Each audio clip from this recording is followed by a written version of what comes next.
మెలకువలు నేర్పించే సౌకర్యాలు కల్పిస్తున్నాం. ఇందిరా మహిళా శక్తి పథకంలో భాగంగా రుణ బీమా పథకాన్ని కూడా గత మార్చి నుంచి అమలు చేస్తున్నాం.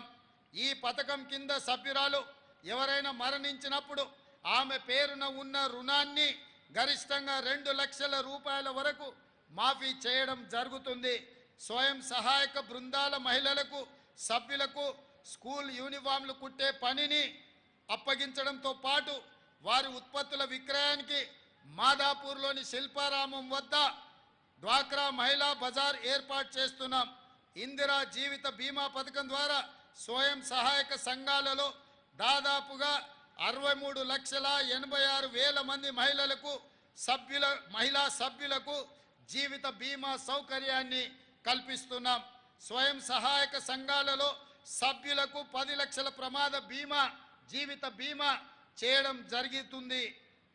అదేవిధంగా మిత్రులారా, రాష్ట్ర విభజన అనంతరం ఆంధ్రప్రదేశ్తో ఆస్తుల విభజనకు సంబంధించిన సమస్యలను పరిష్కరించేందుకు గత దశాబ్ద కాలంగా ఏ విధమైన ప్రయత్నాలు జరగకపోవడంతో ఎక్కడి సమస్యలు అక్కడే ఉండిపోయాయి. కృష్ణా గోదావరి జలాల్లో మన వాటా లెక్కలు ఇంకా తేలవలసి ఉంది.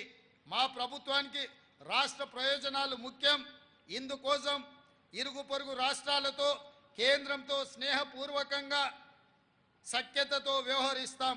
రాష్ట్ర విభజనానంతరం అపరిష్కృతంగా మిగిలిపోయిన సమస్యలను సత్వరంగా పరిష్కరించుకోవడానికి ఇటీవల ఆంధ్రప్రదేశ్ ముఖ్యమంత్రితో జరిపిన చర్చలు త్వరలో మంచి ఫలితాలను ఇస్తాయని మా ప్రభుత్వం భావిస్తుంది. ఇది ప్రజా ప్రభుత్వం, ప్రతి ఒక్కరి ప్రభుత్వం. స్వేచ్ఛకు ప్రాధాన్యత ఇస్తూ ప్రజాస్వామ్య విలువలను గౌరవిస్తూ సంక్షేమానికి పెద్దపీట వేస్తూ విశ్వ వేదికపై తెలంగాణను సగర్వంగా నిలిపే పాలన శక్తి వంచన లేకుండా కృషి చేస్తామని హామీ ఇస్తూ దీనికి ప్రతి ఒక్కరూ సహకరించాలని కోరుతూ మరొక్కసారి అందరికీ స్వతంత్ర దినోత్సవ శుభాకాంక్షలు. మిత్రులారా, చివరగా రాష్ట్రానికి పెట్టుబడుల సాధన కోసం జరిపిన అమెరికా దక్షిణ కొరియా పర్యటన విజయవంతమైంది. 19 అగ్రశ్రేణి కంపెనీలతో చర్చలు జరిపాం. 31,532 కోట్ల రూపాయల పెట్టుబడుల ఒప్పందాలు జరిగాయి. తద్వారా 30,750 మందికి నేరుగా ఉద్యోగ అవకాశాలు లభించే అవకాశం ఉంది. తెలంగాణను ఫ్యూచర్ సిటీగా ప్రపంచానికి పర్యటన ద్వారా పరిచయం చేశాము.